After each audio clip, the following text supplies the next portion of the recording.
Oh my goodness, I'm running into issues all over the place with installing Windows 10. So instead of upgrading Windows 7 to Windows 10, which didn't work, I got stuck at upgrading devices at 6%. I went ahead and installed it to a USB flash drive, and we're just going to do a fresh install of Windows 10, which actually appears to be working right now. So hopefully this time it actually works. I think this is what, attempt 3? So, I mean, I really want to get Windows 10 up and running on this Pentium 4 machine, but at this point, if this doesn't work, I might have to look at different options for a video this weekend.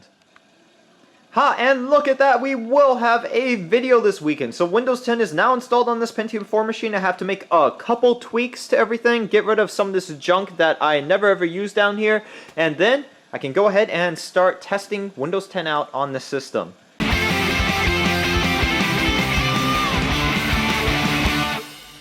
Hello and welcome to another installment of AA Computers and Technology, and as you saw in the last couple clips, I finally got Windows 10 installed on a Pentium 4 machine, and I've been trying to do this for the past couple weeks, and I just had absolutely no success with it. I ran into errors everywhere, and I finally retired this web server, so I thought, what the heck, this is another Pentium 4, this is a newer version of the Pentium 4 than I was using with the other attempts of installing Windows. So this is the Prescott version of the Pentium 4 with hyper-threading, running at, I believe, around 3 GHz, and we'll verify that when we go into the BIOS and check out all the system specifications.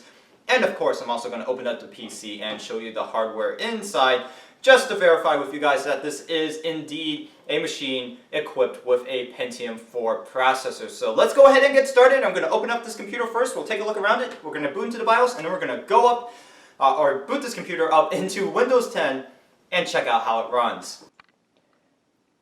And if I haven't mentioned it already in the video, this is the Gateway 832GM desktop computer that we are running Windows 10 on. So as you can see, I have the side panel off now. Let's go ahead and take a look around the system. Starting from the top, you can see a cheap little high-pro power supply. Below that, we have our 1GB of DDR RAM. Our Pentium 4 processor is housed right under this little green air duct. We have multiple PCI slots and one PCI Express slot, so I think in the future I might actually make a gaming video with this PC, testing out how well modern games run on a Pentium 4, because, you know, that's always an issue in the comments section. I always get questions about that, so it'll be fun to actually go ahead and actually do it. And then right here towards the bottom left, we have the hard drive which Windows is installed on. This is a 320GB Western Digital Caviar Blue hard drive running at 7,200 RPM. As you can see, it is SATA. A very, very early version of SATA. This is SATA 1. And you can see all of our SATA ports over here. Did I miss anything? These two DVD drives are dead. And really, I think that is about it. So let's go ahead and throw this thing back together and boot into the BIOS. As you can see, I am in the BIOS now, which is kind of stripped down, but it gives us enough system information. And really the main thing we want to check out here is the fact that this computer is rocking a Intel Pentium 4 running at 3 GHz. And as I said earlier, this is the Prescott model with hyper-threading. We have 1GB of DDR RAM installed running at 400 MHz. There is 2 KB of cache on board this processor. And then this is the Gateway 832GM desktop computer. And some other things I didn't mention earlier. One, this computer is actually using Intel integrated graphics, and I could not get the drivers to install properly. So we're just going to be running the system without the driver. I know, guys, I'm sorry, but I could not get the drivers to really work with this. I ran into a ton of issues, so I just gave up with that. There's nothing I could really do. Second off, some additional hardware that I didn't mention before. We are going to be using a MediaLink wireless dongle to connect to the internet and use Microsoft Edge, so we'll play around with that a little bit. And of course I have my good old Logitech wireless keyboard right here that we're going to be using to interact with Windows. So I'm going to go ahead and throw the camera on a tripod and we can boot up into Windows 10. So for this, I am actually kind of interested to see what the boot time will be, so I'm going to use the timer on my phone to get a rough recording of the actual boot time. So we're going to go ahead and exit now, and upon exiting the BIOS, I'm going to go ahead and click start on my timer. So we're going to exit, hit start, and this might actually include the power on self-test as well, but actually, as you see, it did not. So we went ahead and booted straight into Windows. And I don't believe I have a password for this account, so it should log straight into the desktop. We are at approximately 20 seconds right now. And as you can see, I just called the user account test. Alright, there we go. So roughly that took about 25 seconds. It took me a couple seconds just to hit stop on the timer because I didn't really realize in time that that it did actually make it to the desktop, but roughly 25 seconds to boot to the desktop. So far, navigating through Explorer has been very smooth. I've just been making some tweaks here and there, and I have had no issues. Thank goodness. So as you can see, if I drag around this window right now, it's actually pretty smooth without the video drivers. I'm not complaining. I'm going to go ahead and maximize this, and we'll go into the system and security settings because I want to show you guys what version of Windows we are actually using right now. Okay, so as you can see, we're using a 32-bit edition of Windows 10 Pro. This particular Pentium 4 processor is capable of running a 64-bit operating system, but I didn't really see a point of doing so. The reason being, one, I already had a 32-bit edition of Windows 10 laying around, so that made it easier for me, and two, this computer only has 1 GB of RAM installed in it. So we're really not going to be able to take advantage of all the stuff that we'd be able to do with that 64-bit operating system. I'm going to go ahead and close out this and bring up the Task Manager because I want to show you guys what the system resource usage looks like when sitting at idle. So I'm going to open up the Task Manager right now. We'll go to Performance. And you can see that we actually are using quite a bit of memory. We're using 624 megabytes of RAM out of the 1 gigabyte that we have installed. So I see that as a little bit excessive because when I run Windows 10 on my laptop, the 32-bit edition on my laptop, it does use usually under 500 megabytes, so that's kind of weird. I might need to do a little bit more cleaning, but our CPU usage is pretty low. Just sitting at idle, we are using 3% of the total CPU power. So I'm going to go ahead and close out this, and we will play around with some of these stock applications on Windows 10. Let's go ahead and start playing around with some of the applications on this PC. So the first thing I want to hit is the File Explorer. Let's just navigate around the file system a little bit, see how responsive it is. That came up real quick. This PC, let's just browse around the C drive. So we'll go in here. How about Windows? Because that's where all the files are. As you can see, everything's loading up nice and quick. I'm not really having any issues with it. So that's good. A+ right there. There is this silly little icon on the bottom of the screen that says Windows Store. We're not going to right-click on or left-click on it. We're going to right-click on it and unpin this program from the taskbar because who actually uses that, in all honesty? I'm going to go ahead and open up Microsoft Edge. We'll browse around a couple of sites, including my website. So where to go next? We want to go to www.aacomputers and technology.com. And we should jump right to my web server. There we go. So let's try scrolling through the web page. That's actually nice and smooth. Once again, keeping in mind that we don't have the proper video drivers installed. And I'm still having this strange text issue right here. I can't fix that. That's really annoying. That should be Century Gothic, but it's something else. I don't even know what font that is. If I'm scrolling through here, that looks just fine. Let's go ahead and try navigating through the site. Let's go into the archives, computers. Let's just open up one of the archived systems. How about the Hewlett-Packard desktop, the HP Compact DC 7800P, because that is the web server, and that is what this website is running off of right now. So you can see that the bandwidth limitations of my ISP is really holding back the load times, which is extremely annoying. But you can see everything works nice and smooth. This is not this computer that's holding everything back. This is my actual web server because load times are just slow with it because of my internet service provider. So let's go ahead and go to a different website. I want to go check out how well a YouTube video plays on this, even though we don't have the proper video drivers installed. So www.youtube.com. And so far, Microsoft Edge has been working beautifully. I personally don't use it on a day-to-day basis. I still prefer Chrome, but it is a much, much better browser than Internet Explorer ever was.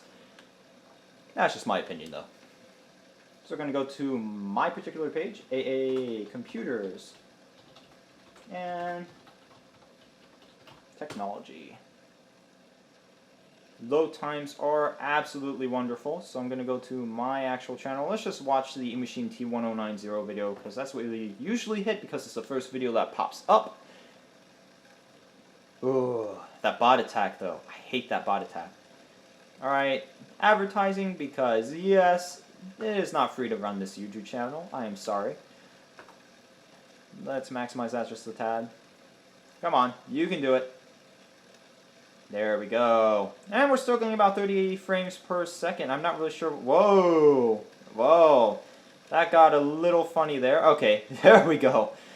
So, small little glitch there. That was interesting. But now everything is working just fine. We're getting about 30 FPS. That looks like it's set to 480p if I am correct. Let me bring up the settings. Yep, 480p, 30 FPS, but it's not full screen. So let's go ahead and bump that up. Yeah. Boo. Okay.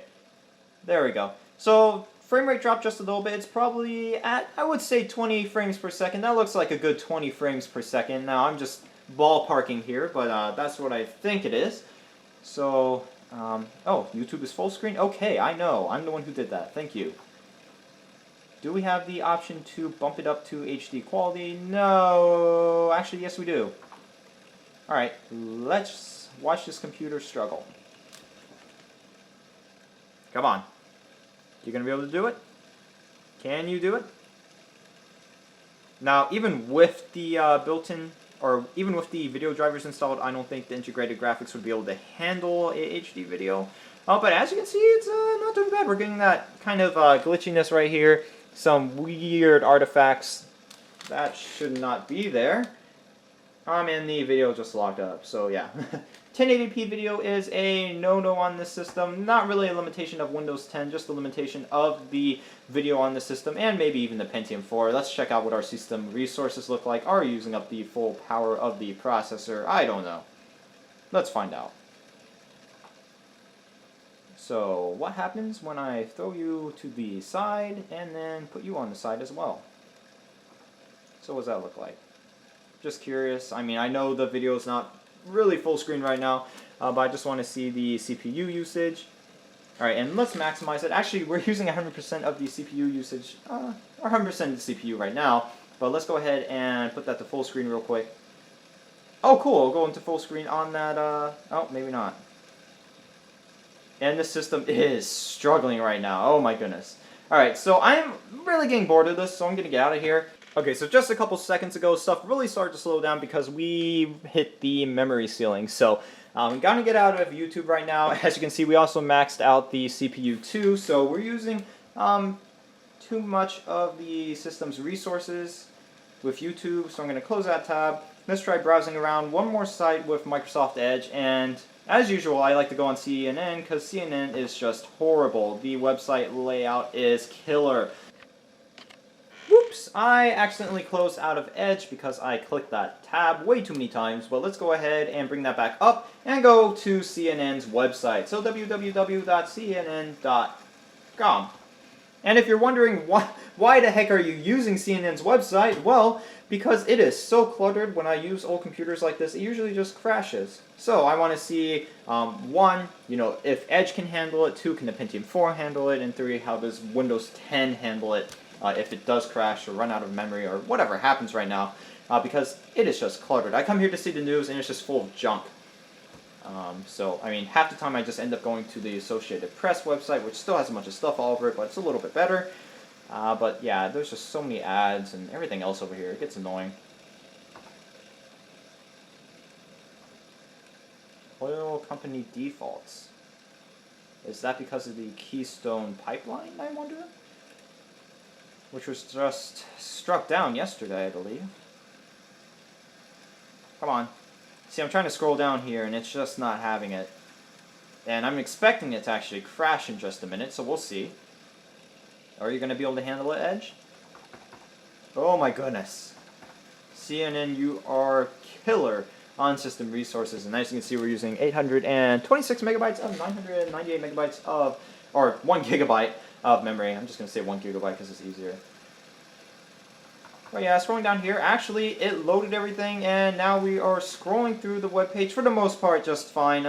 There is a slight delay, but I mean, as expected. Even with my gaming PC, I have some issues with this, so it's handling it pretty well. Way to go, Microsoft Edge, and way to go, Windows 10. I had Windows 7 installed on this computer when I was using it for a server, and I have to say Windows 10 is much more responsive. I like it a lot better on this this Pentium 4 machine. I might have to start using it on older hardware in some of my videos because it does perform a bit better than Windows 7 does. As you saw with the system resources, though, it does use up a bit more RAM, but with that, it's much more responsive, which is nice. Applications open up a lot faster, it boots a lot faster, it just feels more responsive in general. So I'm going to open up some more applications, but this time I want to use the search bar to open it up to see how that feature works. Okay, so let's open up WordPad, because I believe Windows 10 still has WordPad installed on it. It should. Oh my goodness, it doesn't. Does it not have WordPad installed? That's crazy. Oh, yes it does. It's just one word. There we go. Let's open up WordPad. Our little word processor right here, and let's just try typing something up. The phrase that you all love. Hello, YouTube. Oh my goodness, I can't spell today. Exclamation marks. Because we are excited that Windows 10 is actually running on this Pentium 4 machine. Let's manipulate that text. Everything's really smooth. I am really impressed. This is nice. The search bar works just fine. Let's see how our beloved start menu performs. I'm just going to pop it open. That was nice and quick. Let's go ahead and go into settings. And wow, that's working great. I am really impressed so far, and I know I keep saying that, but I truly am impressed. It's performing really well on this PC, so I'm going to try to multitask right now. Let's see how multitasking works on this Pentium 4 machine with Windows 10 installed. So we're going to open up an instance of our File Explorer. We're going to open up an instance of Microsoft Edge. Let's minimize that so we can see everything. Drag this over here, drag that over here. Let's open up WordPad again, because why not? WordPad. There we go. And close that window down just a bit. And our task manager is still open. What do the system resources look like now? Now we're not using up too much RAM. Obviously I don't want to bring up CNN again because the system would just crash. But we have our task view right here. So let's see if that works. And wow, that's nice and snappy. How fast can I bring up a page? Just like that. So that's really responsive. That is working great as well. I want to try out a couple other things before I end this video, and as you can see I have freed you guys from the tripod, but I have a USB flash drive right here in my hands. I want to see how long it takes to detect a device once we plug it into the USB port. So I'm going to plug this flash drive into the USB port, and let's see how long it takes to pop up here. Wow, that was incredibly fast, and I have not used this drive with this installation of Windows yet, so wow. I just thought of something real quick, and I really hope Windows 10 supports this card because it's going to be fun.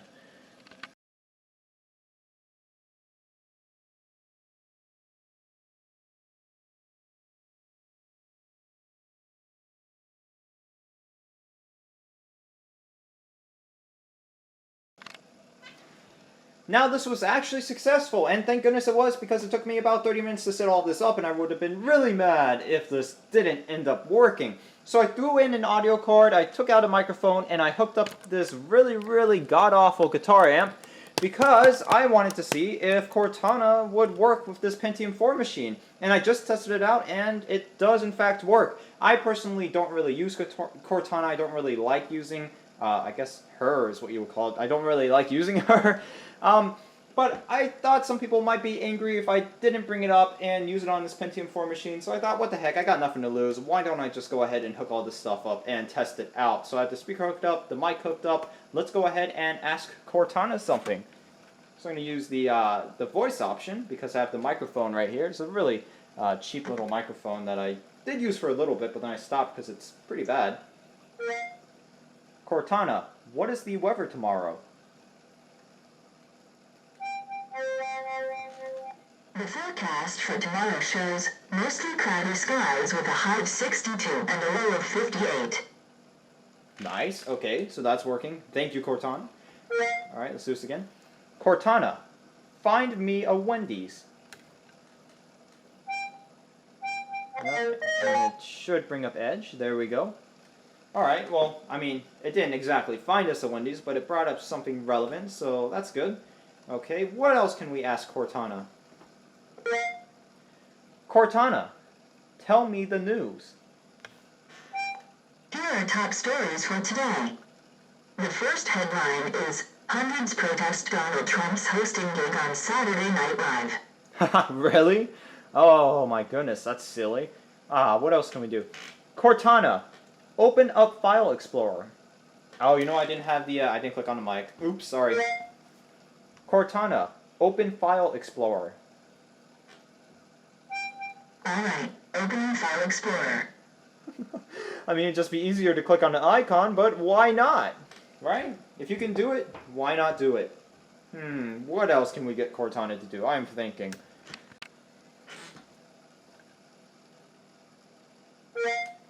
Cortana, show me the stocks.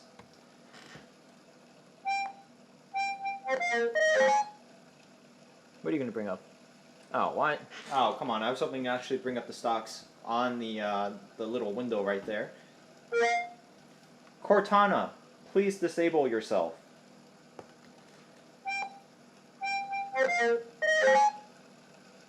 Oh, come on. Come on, Cortana. Alright, whatever. But that was fun. Cortana works just fine on this Pentium 4 machine. That's awesome.